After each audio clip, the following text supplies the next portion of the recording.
સુરતના માંગરોળના પીપોદરા ગામે લાગી આગ। ભંગારના ગોડાઉનમાં આગ લાગી છે।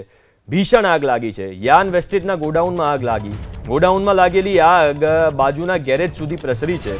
ગેરેજમાં રિપેરિંગમાં આવેલા 3 ટેમ્પો પણ આગની ઝપેટમાં આવી ગયા છે। ફાયરની ટીમ અત્યારે ઘટના સ્થળે પહોંચી છે અને આગ પર કાબુ મેળવવાના પ્રયાસો ચાલુ છે। દ્રશ્યો તમે સ્ક્રીન ઉપર જોઈ રહ્યા છો, કેટલી ભયાનક આગ છે।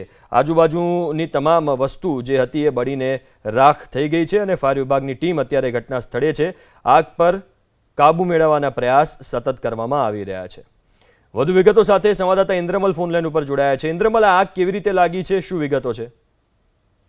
જી બિલકુલ, હાલ થોડા સમય પહેલા, એકાદ કલાક પહેલા જ આગ લાગી છે। આગ લાગવાનું કારણ હજુ બહાર નથી આવ્યું, કેમ કે ફાયર વિભાગ છે તે અહીં પહોંચ્યું છે અને આગ પર કાબુ મેળવવાના પ્રયાસો શરૂ કરવામાં આવ્યા છે। પરંતુ આ એક છે તે યાન વેસ્ટેજનું ભંગારનું ગોડાઉન હતું અને ત્યાં મોટી માત્રામાં છે તે યાન વેસ્ટેજનો જથ્થો અને જે સ્પંજ હોય છે એ વેસ્ટેજનો જથ્થો ત્યાં છે તે સંગ્રહ કરવામાં આવ્યો હતો અને ત્યાં છે તે આગ શરૂ થઈ હતી।